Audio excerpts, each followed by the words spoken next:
राधे राधे दोस्तों, जय श्री कृष्णा। ओम नमो भगवते वासुदेवाय। आप सब कैसे हैं? हमें आशा है आप सब अच्छे होंगे, कुशल मंगल होंगे। आज मैं आपके लिए लेकर आई हूँ अपरा एकादशी की व्रत कथा।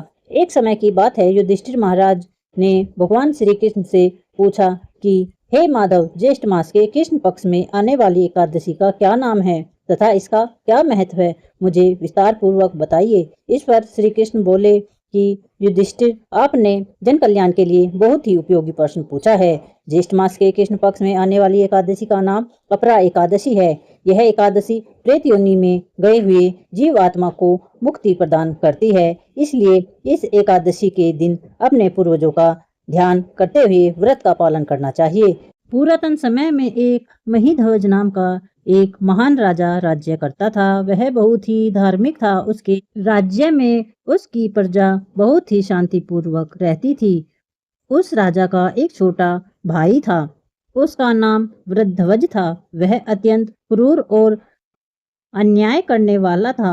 वह अपने बड़े भाई की लोकप्रियता से बहुत ही चिढ़ता था और द्वेष के कारण एक दिन उसने एक ऐसा क्रूर कर्म किया जिसकी कल्पना भी असंभव है।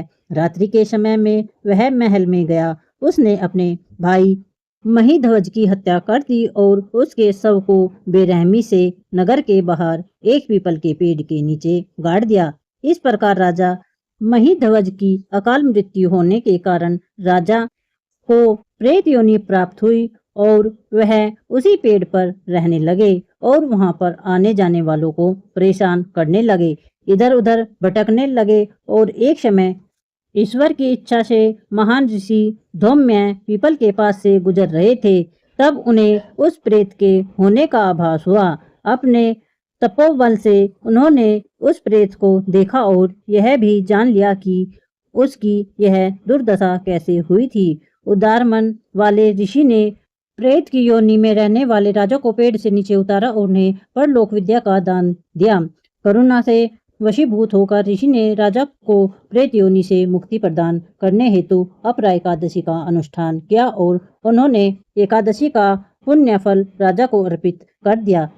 इस पुण्य फल के प्राप्त होते ही राजा महीध्वज की प्रेत योनि से मुक्ति हो गई और वह ऋषि को धन्यवाद देते हुए दिव्य विमान में विराजमान होकर वैकुंठ को चले गए।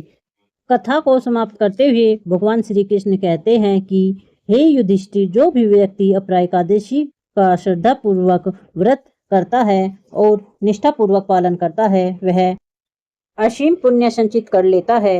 यह एकादशी ब्रह्म हत्या, भ्रूण हत्या, धन संचय के लिए शास्त्रों का अध्ययन, गुरु की निंदा आदि पापों से मुक्ति प्रदान करती है। शास्त्रों में मनुष्य जीवन में करने योग्य कुछ पुण्य कर्म बताए गए हैं, जैसे कि कार्तिक मास में पुष्कर में स्नान करना, काशी में महाशिवरात्रि का पालन करना, गया में पिंड दान करना, पुष्कर में स्नान करना, माघ मास में प्रयाग में स्नान करना, स्वर्ण का दान देना, भूमि का दान देना आदि। वर्तमान समय में जो व्यक्ति यह सभी पुण्य कर्मों को नहीं कर पाता, वह इन सभी का फल अपरा एकादशी का व्रत और पूजन करके प्राप्त कर सकता है। जो भी व्यक्ति अपरा एकादशी का व्रत का पालन पूरी निष्ठा पूर्वक करता है, वह सभी सुखों को प्राप्त कर लेता है। बोलो विष्णु भगवान की जय। तुलसी महारानी नमो नमो, हरि की पटरानी नमो नमो। तुलसी महारानी नमो नमो, हरि की पटरानी नमो नमो। धन तुलसी पूर्ण तप कीनो, शालिग्राम बनी पटरानी नमो नमो। तुलसी महारानी नमो नमो। जाके पत्र मंजरी कोमल, श्रीपति कमल चरण लपटानी नमो नमो। तुलसी महारानी नमो नमो। धूप दीप नवेत्र आरती, पुष्पन की वर्षा बरसानी नमो नमो। तुलसी महारानी नमो नमो। 56 भोग 3600 व्यंजन, बिन तुलसी हरि एक न मानी नमो नमो। तुलसी महारानी नमो नमो। सभी सखी मैया तेरो यश गावे, भक्ति दान दीजे महारानी, नमो नमो तुलसी महारानी, नमो नमो तुलसी महारानी, नमो नमो हरि की पटरानी, नमो नमो तुलसी मैया की जय।